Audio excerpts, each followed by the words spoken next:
नमस्कार प्रिय विद्यार्थियों, वीके नॉलेज इलेक्ट्रिकल में आप सभी का स्वागत है। एक वीडियो जो मुझे लगता है कि आपके लिए बहुत ज़रूरी है और समय समय पर इस तरह की वीडियोस आप तक पहुंचनी बहुत ज़रूरी हो जाती है। रिसेंटली आईटीआई होल्डर्स के लिए टॉप 15 वैकेंसीज आई हुई है। बात करेंगे, ये वीडियो आपके लिए एक सजेशन हो सकता है। अगर मान लो तो वीडियो एक सुझाव है, नहीं मानो तो ये समझ लीजिए कि वीडियो आपके लिए एक निवेदन है, क्योंकि ये वो मौका है। अगर चूक गए तो हो सकता है कि आपको 3 से 4 साल के लिए आगे पोस्टपोन होना पड़े। कहाँ पर? अपनी सफलता के मामले में। जो बच्चे लंबे समय से हमारे साथ जुड़े हुए हैं, इस वीडियो को कोई पहली बार देख रहा है तो वो तो हमसे क्या ही कनेक्ट हो पाएगा, लेकिन जो बच्चे लंबे समय से हमारे साथ जुड़े हुए हैं, जिनको हम समय समय पर उचित मार्गदर्शन देते हुए आए हैं, उसी सीक्वेंस में ये एक और वीडियो मार्गदर्शन के रूप में ही है। बात करने जा रहा हूँ current openings for ITI holder. वो कौन सी भर्तियां हैं जो रिसेंटली आईटीआई होल्डर्स के लिए ओपन है, अवेलेबल है, जिनके ऑनलाइन एप्लीकेशन आप अप्लाई कर चुके हैं और एग्ज़ाम होने बाकी है। कैसी रणनीति हो, स्टडी के बारे में भी हम बात करेंगे। एग्ज़ाम कब होंगे, किसका क्या संभावना है, उन्हीं पर बात कर रहा हूँ। क्योंकि माय डियर, ये वो मौका है, ये वो टाइम है जब आपको अपने आप को समय देना है। मेहनत की ज़रूरत है, मेहनत कर लीजिए। ये समय आपको इस पार या उस पार खड़ा करेगा। बहुत ज़रूरी है, क्योंकि अब अगर मौका चूके तो सफलता बहुत आगे चली जाएगी और किसी को दोष मत देना इसके बाद। क्योंकि इंतज़ार करते रहना भर्तियां कब आएगी, एग्ज़ाम कब होंगे, क्या हर बार हम इसी चक्रव्यूह में घूमते रहेंगे? नहीं, अब वैकेंसीज आई हुई है, माइंड कंसंट्रेशन करने की ज़रूरत है। ये वो समय है जो मुझे लगता है कि आपके लिए वैकेंसीज में पीक है। इतनी सारी वैकेंसी हमने एक साथ कभी नहीं देखी। तो आइए शुरू करते हैं। कौन सी है भर्तियां आपके लिए जो अभी अवेलेबल है? सबसे पहले आपको वैकेंसीज बताने से पहले मैं ये बताना चाहूँगा कि इन जो 15 भर्तियों में हम बात करने जा रहे हैं, आगामी जितना भी जो कुछ होना है, मैं हमेशा बोलता आया हूँ, कम से कम 5 कॉमन सब्जेक्ट की अपनी तैयारी पर होल्डिंग रखिए।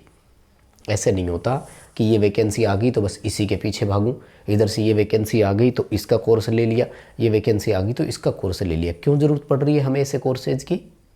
क्योंकि हम मेंटली प्रिपेयर नहीं हैं। तो मैं आपको बता दूं, आपको किसी भी भर्ती का सिलेबस, उसका एग्ज़ाम पैटर्न यानी उसका ओवरव्यू पता होना चाहिए, जिसे हम हिंदी में रूपरेखा बोलते हैं। रूपरेखा पता होगी तो बहुत कुछ कर सकते हो। रूपरेखा ये है कि आईटीआई होल्डर वैकेंसी अब रिसेंटली जितनी भी आ रही है ना, उसमें 5 कॉमन सब्जेक्ट है जिनमें से आपसे पेपर लिया जाता है। तो क्यों ना हम उन 5 सब्जेक्ट पर कमांड बनाएं। पहले चर्चा करेंगे वो कौन से 5 सब्जेक्ट है। नंबर 1 पर रखिए आप अपने टेक्निकल को। कोई समस्या नहीं है, हर जगह आता है।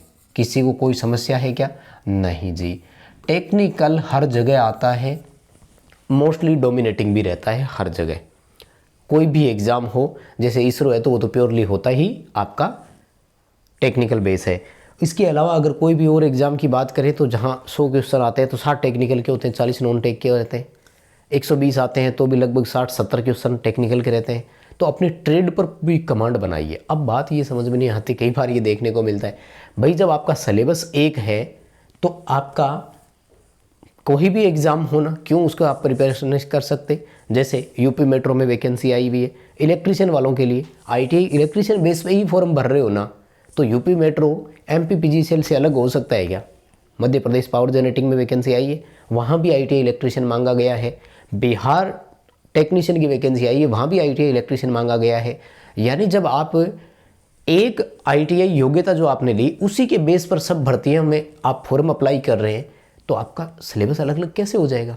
तो टेक्निकल को नंबर 1 पर रखिए और पूरा इसका concept point two point clear करें, ताकि ऐसी तैयारी हो कि कोई भी एग्ज़ाम हो क्लियर करें। नंबर 2 पर टेक्निकल के बाद में जो सबसे ज़्यादा आ रहा है, हर जगह आता है, वो है जनरल अवेयरनेस। इसके क्वेश्चन कहीं भी मिस नहीं हो रहे आजकल, इस पर ध्यान देना शुरू कर दीजिए, जिसे आप जीके भी बोलते हो। मोस्टली करंट अफेयर्स आ रहे हैं, साथ में अगर ध्यान देना चाहो तो स्टैटिक्स पर थोड़ा बहुत ध्यान दे दो, स्टैटिक जीके आता है। अगर इसके बाद में नंबर 3 पर मैं आपको सुझाव देता हूं, तो नंबर 3 पर आपको मैथमेटिक्स पढ़ना है। इसके भी हर जगह क्वेश्चन आते हैं। क्वांटिटिव एप्टीट्यूड के नाम से भी आ सकते हैं, सिंपल मैथ के नाम से भी आ सकते हैं। उसके बाद में नंबर 4 है आपका रीजनिंग। तो अगर आप REASY होता है ना,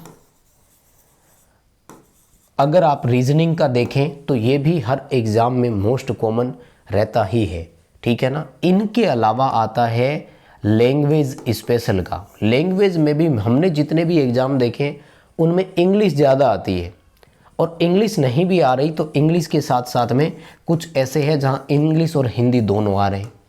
ये बहुत कम चांस है कि इंग्लिश ना आए और हिंदी आए, लेकिन हिंदी इंग्लिश दोनों को ही पढ़कर चले। जैसे UPPCL TG2 है तो उसमें हिंदी भी आता है, बिहार है तो हिंदी इंग्लिश दोनों है।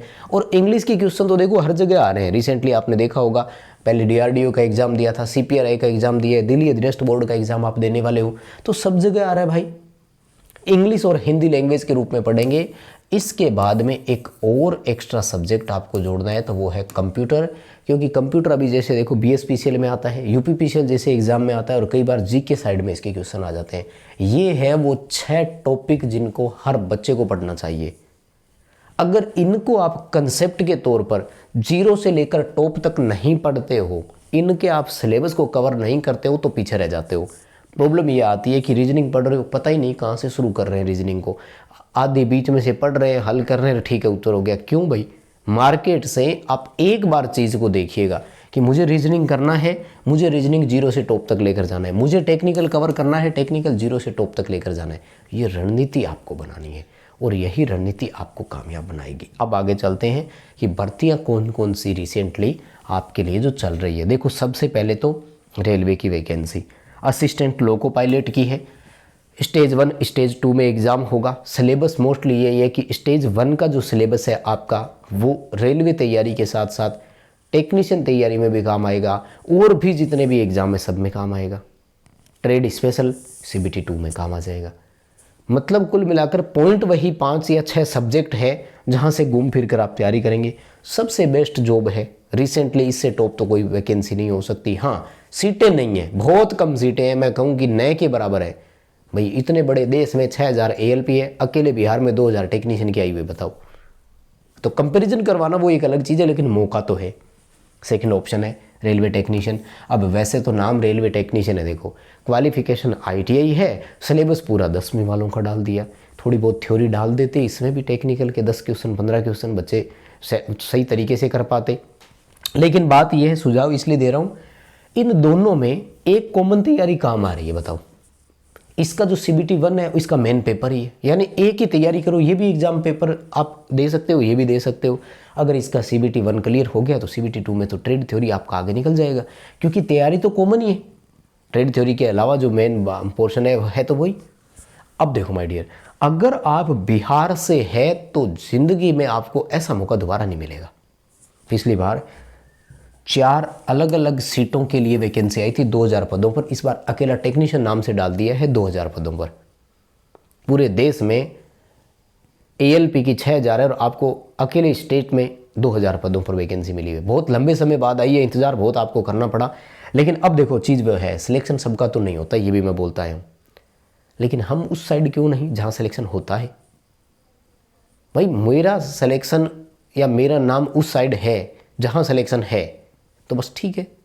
सबका नहीं होता, लेकिन मेरा नाम उस लिस्ट में होगा जहाँ सिलेक्शन होता है, तो क्यों ना हम इस लिस्ट में शामिल हो जाए। मेहनत आपको करनी पड़ेगी। बिहार PCL वालों के लिए तो सबसे इंपॉर्टेंट है। पंजाब वालों, अगर ये मौका चूक गए ना, अगले 3-4 साल तक भूल जाना, भर्तियाँ नहीं आएगी। क्योंकि पंजाब में जनरेशन में भी आई है, डिस्ट्रीब्यूशन में भी आई है, 4 पदों पर भर्ती है। ASSA के अलावा ALM की भी वैकेंसी है, जिसका अभी पेपर होना था, पोस्टपोन कर दिया है ना। अभी मार्च में पेपर था। JPA जूनियर प्लांट अटेंडेंट नाम से, इलेक्ट्रीशियन सेकंड नाम से वैकेंसी है। तो भाई आप अगर पंजाब से बिलोंग करते हैं तो मुझे तो नहीं लगता कि इससे बड़ा मौका कभी आपको दोबारा मिलेगा। इस मौके में अगर आप पीछे रह जाएंगे, क्यों पीछे रह जाएंगे? तैयारी नहीं कर पाने। तैयारी क्यों नहीं कर पाने? सब कुछ छोड़कर एक बार इसको टाइम तो दे दो कि अगर इस बार इसमें हो गया तो ठीक, नहीं हमेशा के लिए छोड़ देंगे इसको, ये क्यों नहीं बना सकते हम? और पंजाब में से थोड़ी सी मेहनत करते ही लग जाएंगे, क्योंकि यहाँ क्राइटेरिया बहुत टेढ़ा है, तो जनरली अदर स्टेट वाले आते नहीं हैं। तो भाई आप मेहनत करो, और ये मौका है आपके पास। ग्रेट ग्रेट ग्रेट अवसर मैं कहूँगा। MP वालों PGCL में भर्ती आई है, 2019 में पेपर लेने के बाद कैंसिल कर दी थी उन्होंने। लेकिन मौका है और कोई रास्ते भी नहीं है भाई। कोई और वैकेंसी एमपी में आई हुई हो तो कि मैं इसको इग्नोर कर दूं आपके भाई, है ना। वो मैं एक बार पहले भी बोलता है, हेरा फेरी का एक डायलॉग में बताता हूँ, है ना। वो अक्षय कुमार उसको कहता है कि अपन ये चोरी करेंगे ये वो, तो वो सुनील शेट्टी मना करते हैं कि ये चोरी करने के लिए बोल रहे हैं। तो वो उसके खींच के थप्पड़ मारते हैं, लेकिन उससे पूछते हैं कि तेरे पास कोई दूसरा रास्ता है।